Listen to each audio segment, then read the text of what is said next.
विशेष करी एबे IT electronics and telecommunication IT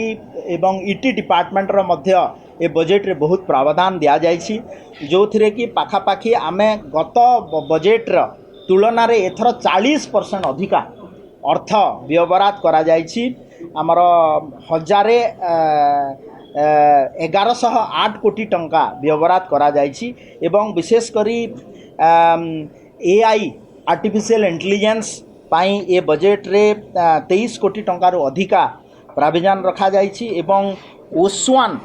माध्यम रे आमे जो फाइल रो जो प्रोसेसिंग गुडा होउतला जोटा कि एबे आपण ओसवान फाइल माध्यम रे सेक्रेटरीएट रे फाइल होउतला किंतु आमे एबे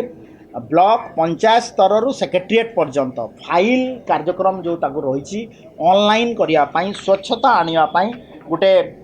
व्यवस्था करा जाइछि एवं सेथिरे आमे आमर जो आगामी दिन रे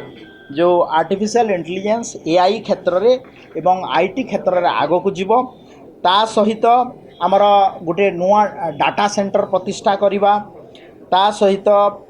ओडिशा वर्चुअल एकेडमी को आमे 4100 कोटी टंका देइछु जो द्वारा कि भाषादान कार्यक्रम माध्यम रे आमे एआई माध्यम रे जो भाषा जो जिनस गुडा को इंग्लिश रे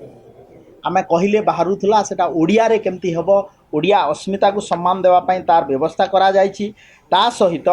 आमे इलेक्ट्रॉनिक्स एवं प्रजुक्ति विद्या क्षेत्र रे पाखापाखी 350 कोटी टंकार व्यवहार रखिछु जे जो थिरे कि आपण माने जानि थिबे जे आमर सेमी कंडक्टर क्षेत्र रे भारत सरकार दुईटी बड़ प्रोजेक्ट 6M एवं 3D ग्लास 4500 कोटी रु अधिका टंका हमको देइछंती एवं गोटे सेमी कंडक्टर पार्क ओडिशा रे आईआईटी पाखरे तयारी हेबो सेठी गोटे बड़ स्टार्टअप आसीबो ता सहित विभिन्न प्रकार पॉलिसी से फिनटेक पॉलिसी हो जीसीसी पॉलिसी हो आईटी पॉलिसी हो ए उपरे कार्य करा जिवो एवं आईटी एआई